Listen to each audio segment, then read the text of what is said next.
I have a large mouth. Like I can stick a lot of my fist in my mouth. I feel like if I do it on camera right now, that's just horribly embarrassing. But if you want to see it bad enough, send me a DM. I'll make a reel of it. But I just can't do it on the podcast. My mom would be mad at me. Hi, I'm Lacey J. I'm an entrepreneur who started a social media agency at age 22. Weird, I know. I've been niching it down and building it up over the last 11 years, and a long 11 years they have been. Being on social media so much is hard on my and my team's mental health, so we work to find routines, balance, and focus on ethics that keep us showing up authentically online. If you manage social media accounts and you feel confused, unfocused, or straight up wackadoo, welcome to the club. We meet here once a week. Hello, and welcome back. I'm so happy to have everybody here. You are in for a treat today. I have Dana Gross here with me. She is a wonderful friend of mine, comedian, writer. She's gorgeous. The way she says it, she's new to the scene, figuring out her shit every hour like the rest of us. So, we've got maybe a half hour. Let's see how much shit we can figure out right here. We'll try. We'll try to get into it. How are you today? I'm well. I woke up, I opened my eyes. My beautiful New York apartment has this gorgeous light that comes and fills the room and then wakes me up at an hour I do not need to be up, at an ungodly hour. So yes. It's grateful. And why? Why, son? But at least I appreciate it, because it's not like in the winter time when we've got like 6 hours of daylight and we have to get up and go in the dark and we come home in the dark. I much prefer this summertime. Absolutely. Yeah, I think that the only time I'm like loving the dark is when it's like the fall and I'm like, ooh, okay, I can cut out from plans early, or like the springtime. But in the middle of the winter, I'm like, are we in Alaska? How many hours did we get today? Did we get the full allotted hours? No. Did we? No, probably not. Okay, so I want to start with a softball. All right, you ready for a softball to start with? I'm a lesbian. Yeah, I love softball. I was hoping you'd make that joke. I really was. So we have one video that's both of us, right? We have a stitched video that you did, right? I've been putting out all of these little clips of my dance team content, and all of a sudden pop up, I get this collaborator invite request of Dana Lou Gross on Instagram, stitched together a video with me. Now that video has the most views of any of my content. I put out a new video almost every day. So like, one, what inspired you to do that video? Two, why is it the highest performing for both of us? Right, for both of us. So first and foremost, I love making fun of my friends. I love making fun of you. I love seeing things that people do that I don't do, and thinking how can I make this relatable to the rest of the community that's also not doing this. So the stitch was you doing. And folks, who haven't seen it, please go watch the video. Give us some more likes and yes, we need views. It was you doing in a performance with your team, but you were the person in the middle doing a headstand, not a handstand, a head flip. This broad went on her head, trusted all her neck and backbones, and said, "Yes, Jesus," and went forward into a whole fucking flip. So I was like, and landed, and then kept flipping your hair around too. Like your neck was okay. It was cute. I said, my neck could never. And I think that a lot of people also felt the same way. So I stitched it with just a clip of me, kind of like you do the head flip, and then I pan the camera down and I'm wearing a makeshift neck brace and I'm just drinking a martini that sloshes. And the slosh was the best moment. But you have to watch closely to see the dribble coming out your mouth. I thought about it so deeply, and the thing that makes it so funny to me is like the slosh, and then I thought about it was just water, but I did the take maybe 17 or 20-ish times before I was pleased enough to stitch it. And I thought about should I do a color in the martini? No, just a regular martini. Should I do a regular glass? No, I would. So I think about all these little things. I thought about the right time to pan the camera down, because you want the focus to be on you, and then the caption was me trying to be like my friends. And I sat here, my girlfriend was hilarious. We were cracking ourselves up. I got like a like a white towel, and then I put these like these kitchen like salad tossers like in to make like a head brace, and and I'm doing all of this. So that video is all of, I don't know, 15 seconds, Even but less, maybe 8. 8 seconds, and it took me so long to get like, okay, what's actually gonna make, what's like the clickbait to this, and it worked. So that it's relatable to anybody who is not like my girl Lacey, who's gonna do this, Pull a who head stretches. flip. You wake up and stretch, do you? Yeah. Yes. So so that's why it worked. And but also anything that you stitch, whether it be a friend or a stranger, it's automatically funny, because you have like two different draws to focus, and then and sometimes you get like, you see like, oh, this is somebody doing something really cool, your video, and then me being like, yeah, right, and that's what gets a giggle. So I think a combination of that is what ended up being the success that is like the over 16,000 views that we I know. And it, like, every once in a while I see new likes trickle into that one too. I'm like waiting for it to get another bump in the algorithm to pop back into people's feeds again. A year from now it'll be like 1 million. I'm for that. I'm for that. I do think it's interesting though, because I wouldn't have thought of all the strategy that you put into it to make it funny, because I think I know you as funny. And so I just think it comes naturally. And I guess I can put that back on myself and be like, how'd I do that head spring, decades of practice. So interesting. I love that. Showcased some of our best skill sets, I'm just saying but one of the things about being a comedian that I've been, I asked you to say new to the game, because I'm very fresh to the comedy scene. I know how to make people laugh. Now I'm in this place where I do it for a living. And so I have to intentionally watch comedy, not just for my own enjoyment, but for research. And so going down TikTok, going down Instagram, and seeing, okay, what makes people stop and actually watch it is what is now the work that I'm putting into the videos that I put out there on social media. It's smart. And you even use, like, when you make it into a collaborative reel like that as well, that gives us a bump algorithmically, because it's a new feature that Instagram wants to be pushing. And so anytime they want to be pushing something, they do kind of an inorganic bump in the algorithm for utilizing those features. So it was just smart. It was smart all around. Impressed me. Thank you so much. I love that. When I was like, can I use this? You're like, absolutely. I'm like, great, fantastic. Here we go. Okay, so let's talk about kind of what your process has been right now as you're going into the comedy scene. What are you doing with your social media, and why are you doing it that way? So I had to, it was interesting. I got into the place where I'm in right now started back in 2020. So pandemic hit, went through all these huge major life changes, lost my job in the best way by making comedy, because that's what I really wanted to do, and that's what I was designed to do. And yes.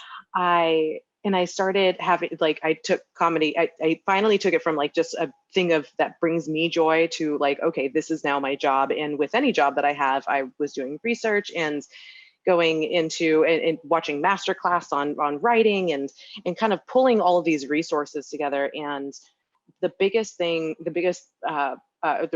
most successful tool of our time right now is social media, or one of the most successful tools. And it's just right at our fingertips. I know that it can get really consuming for people, and it can get addictive for people.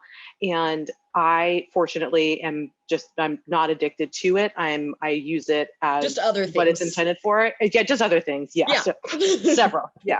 But I haven't gone to those vices in at least a day. So half a day, come on. half a day, yeah, this morning. So I started using social media, like I started going on YouTube and seeing like, okay, what's working for people, what isn't. Understanding the algorithm. We keep talking about the algorithm. Yes. I'm going to name my first child the algorithm. Yeah, algae for sure. It's good. No, I never want kids. But I will say I will say that it was something that was I kind of revered for a minute, and then I started to understand it and saw how really aligning all of or stringing along all of your platforms, YouTube, Instagram, TikTok, my Twitter has not taken off. I think I have one follower on Twitter. Yeah, me too. I leave it alone in the corner over there and go It's check kind of, it when Instagram goes down. yes, totally. It's the I don't even want to use the Don't do terms it. of child, but okay, Mhm. yeah, we can cut that. Yeah. But so I started. I saw what's the most efficient way to put yourself out there, and that is like the consistency, posting a few times a day, commenting on posts, liking other people's comments, and that's on Instagram and TikTok. And then I was my more viewed pieces, I transferred over to YouTube and then started getting some traction on YouTube. And really that's been the bread and butter, if you will. And I've watched over time as you've kind of taken just what was normally your personal profiles and focused them intentionally on specific types of content, which I think can be hard sometimes. Sometimes it's hard when you're trying to create a personal brand to make sure that you're Mhm. presenting a really rounded view of yourself and not cutting out pieces of yourself that make you whole. How did you decide on what kind of content you were going to be posting regularly? I'm still figuring that out every single day. I'm going with rule of thumb. If it feels good and if it feels authentic, I'm putting it out there.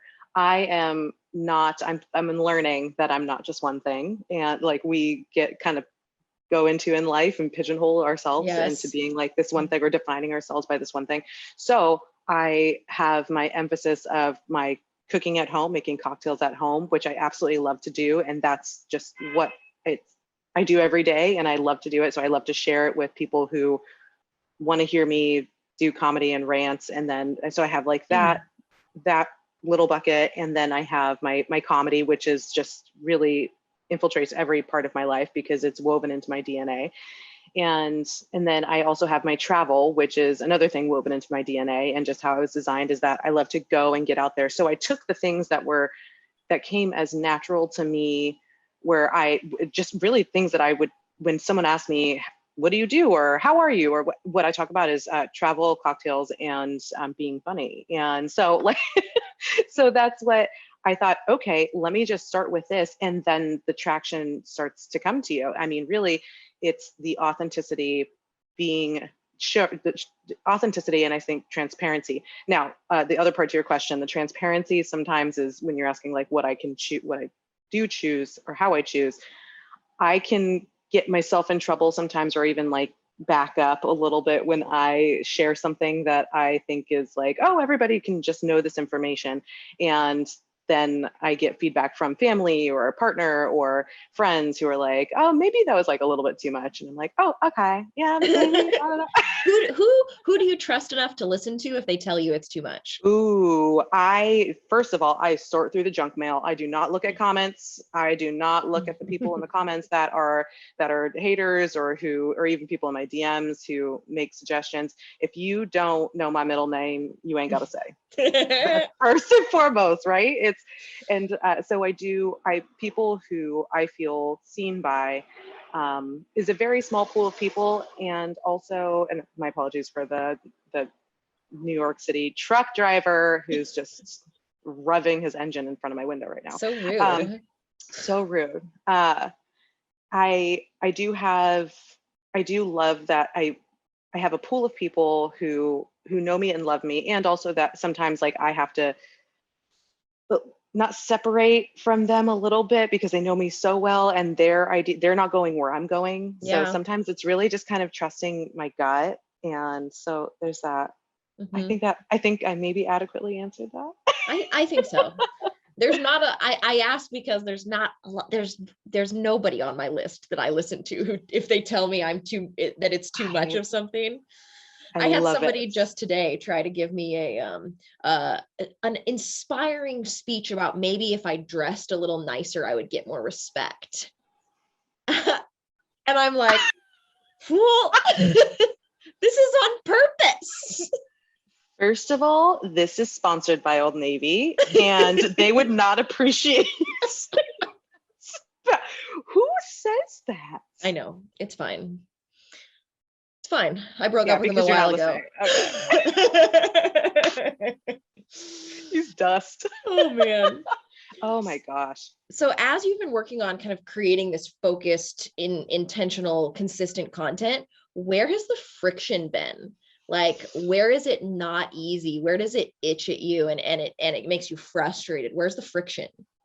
I'm going to say that the friction is going to be, and this is something that I don't know if this is going to reach a ton of y'all who are, listening or watching this. It's really internal. It's my lack of patience because the algorithm takes time. It's there, and the consistency in the posting and that's all tried and true. The numbers don't lie. You just have to be patient about it. So really that's my only friction. And that's just me being an Enneagram 3 Sagittarius so in life. So do you have an Enneagram wing? Do you have a second? Yeah, I have a 2 wing, okay. the helper wing. Mm-hmm. I'm a 3-7, so I've got that high achieving, but the 7 is that independence that Yes. literally no one will tell me anything that I will listen to. Totally. I'm dating a 7. So yeah. So I just also, your love for travel, you only date flight attendants, is that okay? Well, it's all right. Let's back up. First of all, just because you met me through my ex-wife, who happens to be a flight attendant. I gotta say flight. I gotta remember to say flight instructor because she's worked so hard to get that's there. True. Mm-hmm. And yeah, it happened to be like this, but it's funny. It's like, okay, now I've dated 2 flight attendants, and it's everybody's go-to. You have a type. And I'm like, y'all think I'm flying Spirit Airlines ever? No, I'm too pretty. Like, yeah. Plus, I want to make it to my destination. So I think that, I choose partners who enjoy travel. I don't work out with people who, when I was, after my 17th divorce, I was dating, and I was dating people who I was really interested in, and then they were like, oh yeah, I don't like planes and I don't like leaving the state. And I'm like, okay, Dornail, we're done. We're done. So, but traveling is, yes. Okay, so the friction in your relationships, they must like to travel. The friction in your social media management is primarily around this patience of things taking off. Correct. And so to kind of elaborate on that too, it's not just patience is the source of the problem, but why it's a problem is because a lot of times with anything that we do, any project that we do, if we don't see results immediately, like we need that immediate gratification to keep going. So it kind of maybe it takes away from my hopefulness that I'm ever going to make it if I don't get a viral video within a specific time frame that is on nobody's time frame. It's up to the interwebs and the universe. So that's really my only friction. I haven't had friction with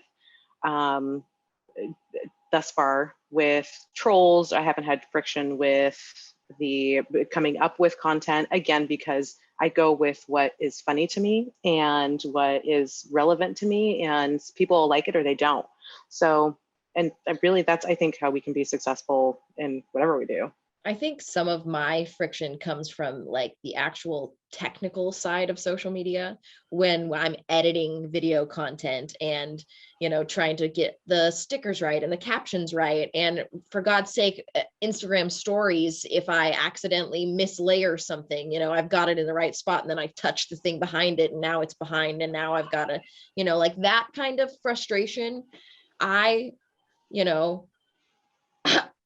can't say it. My counselor and my substances are very helpful in those moments. Yes. Yeah, I will say, so I love that you said that. Now that you're bringing that up, I will say editing things, that, again, like the time that it takes, there are so many tutorials and places that we can go to, resources that we can have to edit and to see the trends. I mean, even now on your TikTok, it's like, oh, use this sound and here's how you edit these videos for this trend to take off. And I'm still like, that's too much time. It's too much. It's so much. It's so much. I'm like, first of all, I'm getting waxed in an hour. I can't be doing this. Like, my upper lip needs to breathe. Just now I want a reel or a TikTok of you getting waxed while you're editing. Like, I just think that would work out really well. Absolutely. Just one arm in the air, just a whole rip. Okay, so what about the smoothest end of this then? So, you know, there's this friction around some of the technical aspects and around just really the patience of continuing to put out good content without it giving you that huge yield at the beginning.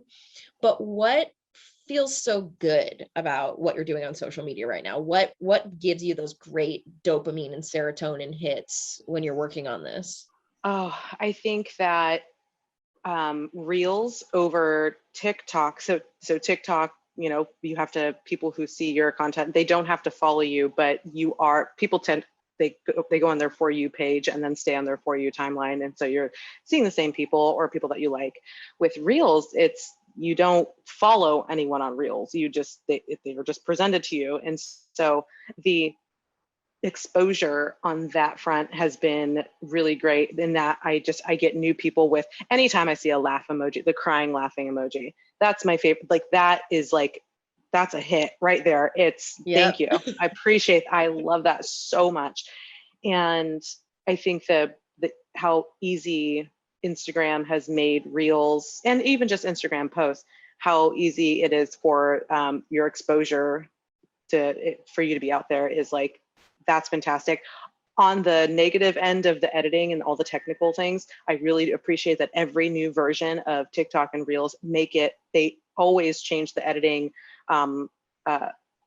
tools. And so you can edit even easier every version that they put out. So it does. And then again, the more that you do it, then you're just kind of like, boom, boom, boom. I can put together a 20-minute vlog of me in Santorini in a matter of minutes or moments. And so that's really been the smooth side. Once you publish a piece of content, how many times do you watch your own content? And is it funny to you? Let me just tell you this. I just put out a reel last night. It has 4,800 views and I have watched it 4,500 times. So really. And do you laugh every time when you watch it yourself? Every time, and that's the mark of success for me, is when I watch. I put out, I don't know if you see my latest reel, that of me in a the kimono one with the crystals and the crystals and I follow so many accounts who are spiritual healers and they all have the things and they say, oh, good, peace and blessings, grand rising, and I'm like, that's me, okay. And it's just, and I buy into it and it's so good and I love it, and I'm like, if I love you, I'm willing to make fun of you or with you. And so it's the same with our stitch. I was like, oh, I love this person. You're going to absolutely get the humor in this. And I watched it and I came up with these ideas, and then Enya was playing in the back of my head, the sail away, sail. And I'm just like, oh, here. That was, so I found it I had it on my Sonos in the background, and that one, like where I'm like saging. And I was giggling to myself a little. So I swear I saged, you know, and I thought, this is so silly, because we've all seen this. When something that is the funniest to me, it's something that's so widely relevant, and so had to make it, had to put it out there, and that's another part of why it's so fun for me, is that it's a point of connection. And when I realized that my need for connection was just as important as the work that I do, and how I can tie that together, that's how I want to live my life. I love it. I also watch my own content a lot. Yes. If I've got nothing else to do in the evening, I'm in the hammock scrolling through my own videos. I could go 2 months back watching each one, just so impressed by myself every day. I love that so much, because like, as you're doing that, you can go back and watch videos of yourself because you're interesting, you're funny, you're impressed with yourself. Like, who else needs to validate us if it's not ourselves? Right? What else is really the point? I mean, yes, it would be nice for me to have that much attention for both of us. We would love, just give us 100,000 followers. That's all we need. That's all we need. All. Just a honey K. That's all we need.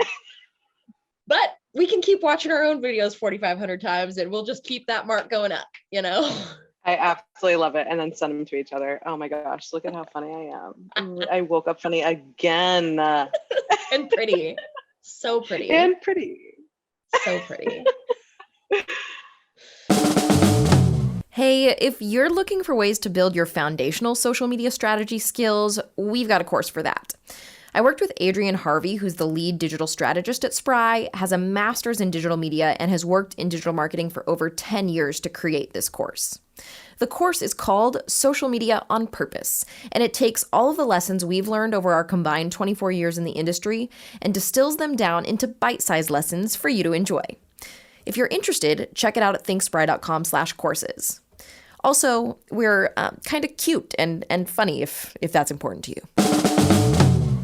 All right, before y'all head out for your week, we're going to give you some unsolicited advice. This last section is about how you improve your life, what things you can do to be more inspired. Sometimes I'm talking about snacks, sometimes making my bed. But today, I think Dana deserves the floor for this section. So what do you got for us before we send everybody off for their week?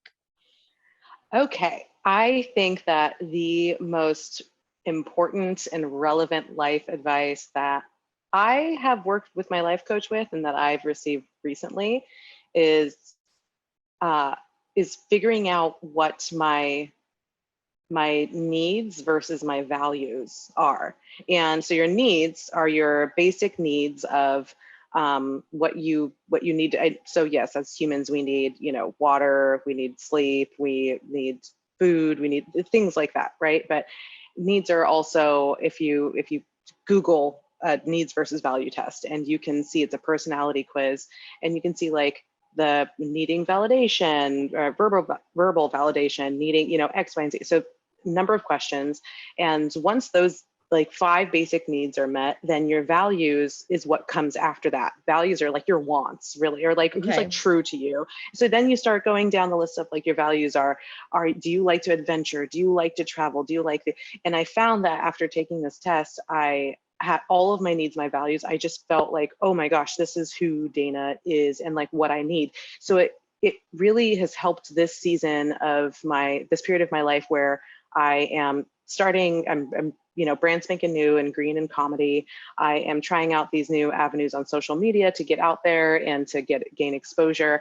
And so looking at what my needs, my values are really helped define the content that I'm putting out, and then also like what I'm taking in. And I think that if, for whoever's listening to Auntie Dana, if you can delineate what those are in your life, then that's success right there. It's not chasing after, the next gig or the next, it's really what's going to bring you enjoyment or fulfillment and joy in your life. And so that's figure out what they are.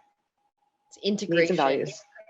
Integration, Yes. I think a happy person is an integrated person who knows these things and lives them. Exactly. I don't want to be just a happy person. Happiness is fleeting. I want to be a joyful person. I want it to come I want it pouring out of my pores, like the alcohol sweats. Like the alcohol that's dribbled down your face, or the fake alcohol during that stitched video that you did. God, it was good. Absolutely. Absolutely. All right. Well, thank you for your time today. I adore you. You made me laugh. My face hurts a little bit. I adore you. You can find Dana just looking up Dana Gross on any of the socials, and you'll find her beautiful face looking back at you. So you'll stare at it for a little while. You'll be drawn to hit the follow button, and you will never regret it. You will never regret it. Like and subscribe. Peace and blessings. Could you imagine if Grand morning. Peace and blessings. Grand rising. Oh, grand rising. Whatever. You know what I'm talking about? Grand happy hour. All right. Okay. Let's get to it. All right. Thanks, y'all. Have a good day. We'll talk to you later. Bye. Social Media with Lacey J is brought to you by Spry Social Media Marketing. edited and produced by Chad Hinman and executive produced by Lacey J. Fott.